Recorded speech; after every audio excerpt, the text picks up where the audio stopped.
እግዚአብሔርን በቅርበት ማወቅ። የእግዚአብሔር የዘላለም ዓላማ ብዙ ልጆችን ወደ ልጅነት ክብር ማምጣት ነው። መግቢያ። እግዚአብሔርን በቅርብና በግል ማወቅ። የሕይወትህ ትልቅ ጥሪ ሃይማኖት፣ ሕግጋት ወይም የአምልኮ ሥርዓቶች አይደሉም። ጥሪ እግዚአብሔርን በቅርብና በግል የማወቅ ጥሪ ነው። መጽሐፍ ቅዱስ አንድ አምላክ ብቻ እንዳለ ያውጃል። ይህም እግዚአብሔር ራሱን እንደ አባት፣ ልጅ እና መንፈስ ቅዱስ የገለጠው ነው። ይህ ግራ መጋባት አይደለም፣ ይህ ትክክለኛ የሕይወት መገለጥ ነው። ይህ ጽንሰ ሐሳብ ሳይሆን የሰማይ የልብ ምት ነው። እግዚአብሔር ሁልጊዜ አንድ ነው፣ ነገር ግን በአንድነቱ አንድ መለኮታዊ ማንነት በሚጋሩ የሦስት ስብዕናዎች ኅብረት ውስጥ ይኖራል። ይህንን አስቡ። ጊዜ ከመጀመሩ በፊት፣ ከዋክብት ሰማዩን ከመሙላታቸው በፊት፣ ሰው የመጀመሪያውን እስትንፋስ ከመተንፈሱ በፊት፣ እግዚአብሔር በመንፈስ በሚሆን በአባትና በልጅ መካከል ባለ ዘላለማዊ የፍቅር ኅብረትና መስተጋብር ይኖር ነበር። እግዚአብሔር በተናጠል አይኖርም። ይልቁንም እሱ በተትረፈረፈ ፍቅር መስተጋብር ኅብረት የሚኖር ባሕሪው ፍቅር የሆነ ስብዕና ነው። ይህም የፍቅር መስተጋብር፣ የፍጹም መቀራረብ፣ የዘላለማዊ ኅብረትና ዘላለማዊ የፍቅር ጅረት ያለማቋረጥ የሚፈስበት ቅዱስ ኅብረት ነበረ። እግዚአብሔርም አንተን፣ አንቺንና እኔን የፈጠረው በዚህ ዘላለማዊ የፍቅር መስተጋብር የሕይወት ሥርዓት ውስጥ እንድንካተትና የዚህ ዘላለማዊ ሕይወት ተካፋይ እንድንሆን ነው። አብ ወይም አባት የሁሉም ነገር ምንጭ፣ ሕይወት ሰጪና ዓላማ ሰጪ የበላይ የእግዚአብሔር ማንነት ነው። በአባት እቅፉ ውስጥ ያለና ከእርሱ ጋር አንድና እኩል የሆነ ነገር ግን በባሕሪው እንደ ልጅ የተገለጠው ሁለተኛው የእግዚአብሔር ስብዕና ወልድ ወይም ልጅ ነው። መጽሐፍ በዮሐንስ ምዕራፍ 1 ቁጥር 18 ስለ ወልድ ወይም ልጅ ሲናገር እንዲህ አለ፣ በማንኛውም ጊዜ እግዚአብሔርን ማንም አላየውም፣ ነገር ግን በአብ እቅፍ ውስጥ ያለው ብቸኛው ከእርሱ የተወለደው ልጁ ገለጠው።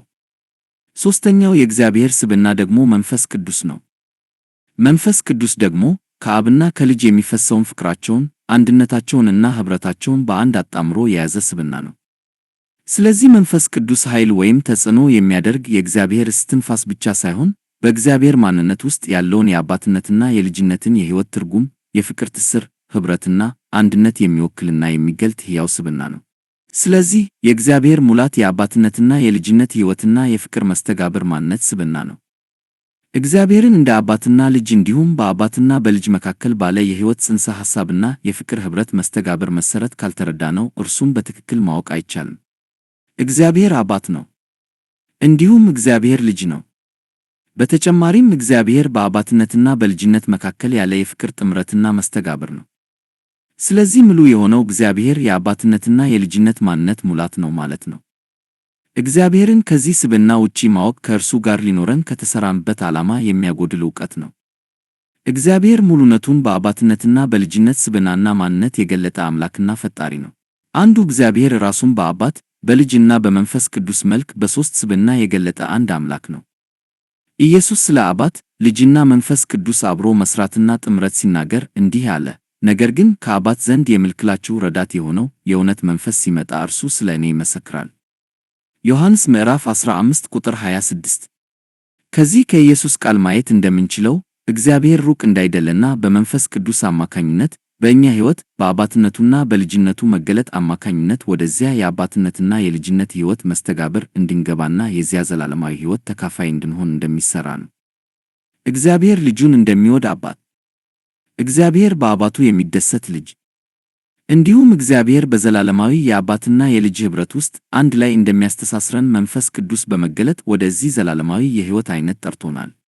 ልጅ የሆነው እግዚአብሔር በኢየሱስ መልክ ሰው ሆኖ በመገለጥ በራሳችን ልንደርስበት የማንችለውን ይህን ዓይነት የዘላለማዊ ሕይወት ተካፋዮች እንድንሆን ከአባት ዘንድ ወጥቶ የእኛ ሰዋዊ ሕይወት ገደብና ተካፋይ በመሆን በእርሱ በኩል በመንፈስ ቅዱስ አማካኝነት በሚገኝ ተሐድሶ ወደ አባት መምጣት እንድንችል በሕይወቱ ወደዚያ ኅብረት አመጣን። መጽሐፍ በዕብራውያን ምዕራፍ 2 ቁጥር 18 ሲናገር እሱ ኢየሱስ ራሱ የሰውን ድካም በመካፈል የተፈተነ ስለሆነ የሚፈተኑትን መርዳት ይችላል ይለናል። ይህንንም እውን ለማድረግ ሊሰጠን ቃል የተገባልን በኢየሱስ ስም የምንቀበለው መንፈስ ቅዱስ ነው።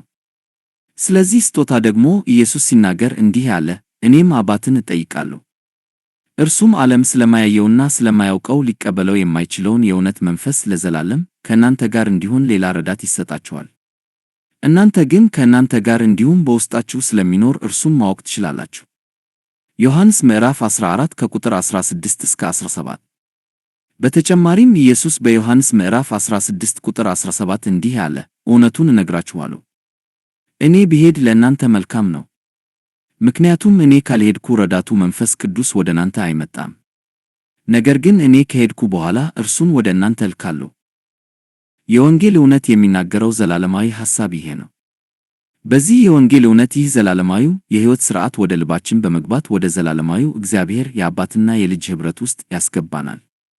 የወንጌል እውነት አብ ወደ እቅፉ እንደተቀበለን ልጅ ደግሞ የሰዋዊ ድካማችን ተካፋይ በመሆን በልጅ ሕይወቱ ካለንበት የሰዋዊ ሕይወት ገደብ አውጥቶ ወደ ዘላለማዊው ሕይወት ከፍ እንዳዳረገን እንዲሁም መንፈስ ቅዱስ በውስጣችን በመኖር ደስታችን እና ሐዘናችንን ከእኛ ጋር እየቀመሰ ከዚያ ባሻገር ወዳለው ዘላለማዊ የፍቅር ኅብረት በማምጣት ልጅ እንደሚያደርገን ይመስል ከእውነቶች ሁሉ በላይ ያለው ትልቅ እውነት እኔ፣ አንተ እና አንቺ ወደዚህ የአባትና የልጅ ሕይወት ኅብረት እንድንኖር መጠራታችንን የሚያበስረው ይሄ የወንጌል እውነት ነው። ሁለተኛ ቆሮንቶስ ምዕራፍ 13 ቁጥር 14 ሲናገር የጌታ የኢየሱስ ክርስቶስ ጸጋ፣ የእግዚአብሔር ፍቅር እና የመንፈስ ቅዱስ ኅብረት ከሁላችሁም ጋር ይሁን። ይህ ቃል የመልእክት መዝጊያ በረከት አይደለም። ይልቁንም ወደዚህ አይነት ሕይወትና ኅብረት እንደተጠራን የሚመሰክር ቃልና ወደዚያ ኅብረት እንድንመጣ የቀረበ ግብዣ ነው።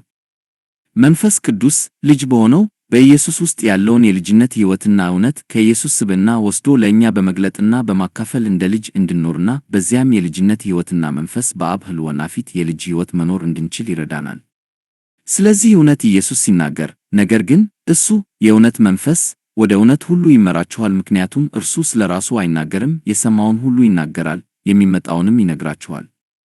እሱ የእኔ የሆነውን ወስዶ ለእናንተ በመግለጥ በእናንተ ውስጥ ያክብረኛል። ዮሐንስ ምዕራፍ 16 ከቁጥር 1 እስከ 14። አሁን አያችሁ፣ የተፈጠርነው ለዚህ አይነት ሕይወትና ኅብረት ነው። ሕያው የተደረግነውና እስትንፋስ የተሰጠን ለዚህ የሕይወት ዓላማ ነው። ፍጥረት ሁሉ የተፈጠረውና የሚኖረው ለዚህ የዘላለማዊ ሕይወት መገለጫ እንዲሆን ነው። ይህ ሕይወት አንተ ወይም አንቺ ብቻ እየኖራችሁት ያለ ሕይወት ሳይሆን እግዚአብሔር ራሱ ለዘላለም የሚኖረው ሕይወት ነው።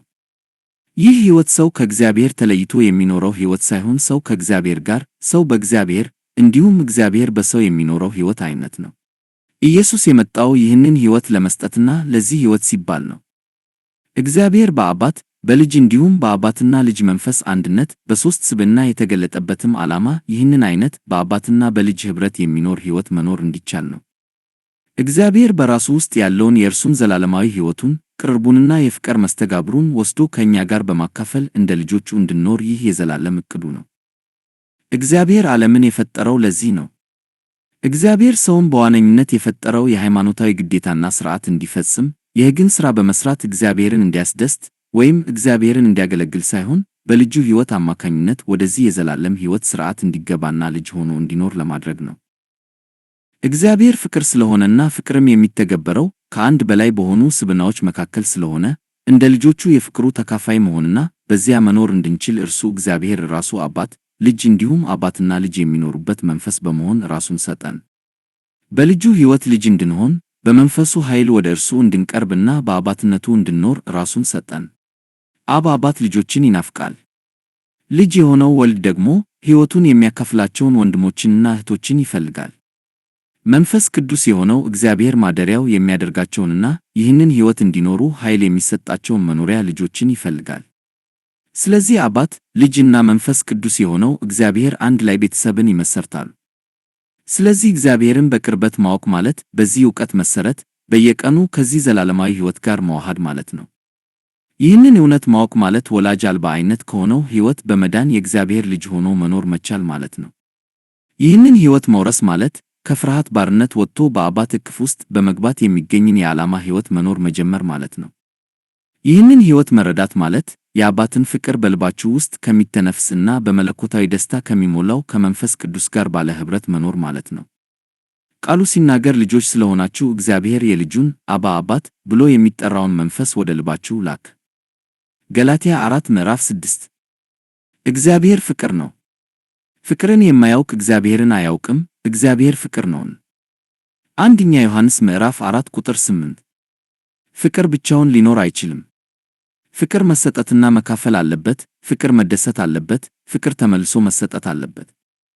ስለዚህ እግዚአብሔር አባትና ልጅ በሆነ የፍቅር መስተጋብር የሚኖር አባታችንና የልጅነት ሕልውናችን ነው። እግዚአብሔር አባትና ልጅ የሆነ ስብዕና ነው። መንፈስ ቅዱስም የአባትና የልጅ የፍቅራቸው ዘላለማዊ ትስስር ነው። አብ ልጁን ይወዳል፣ ልጅም ለአባቱ ፍቅር ምላሽ ይሰጣል። መንፈስም የዚያ የአባትነትና የልጅነት ፍቅር አንድነታቸውና መገለጫ ነው።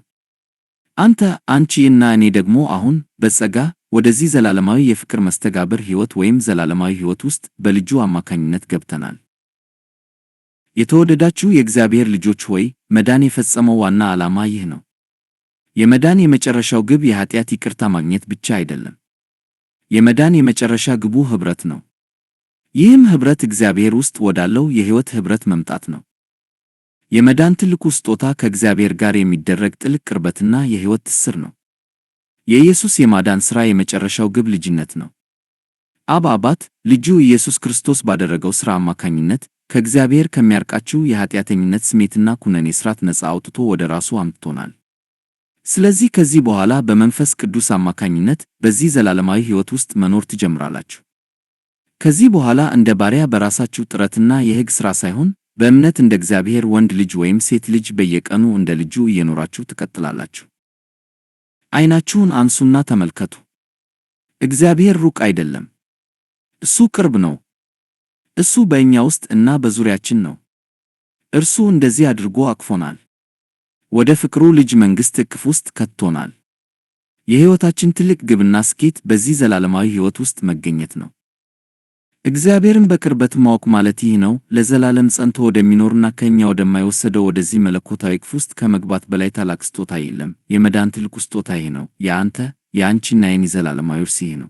በዚህ መግቢያ በመመርኮዝ ይህን እግዚአብሔርን በቅርበት ማወቅ የሚለው መልእክት ከዚህ በኋላ በሚቀጥሉት ምዕራፎች እንድትካፈሉ ስጋብዝ። በጥልቅ የእግዚአብሔር ፍቅር የተሰማኝ ነው። በሚከተሉት ምዕራፎች ስለ እግዚአብሔር ሦስትነትና አንድነት እምነት እንደዚሁም ስለ እግዚአብሔር ልጅነት እምነት በጥልቀት እንማራለን።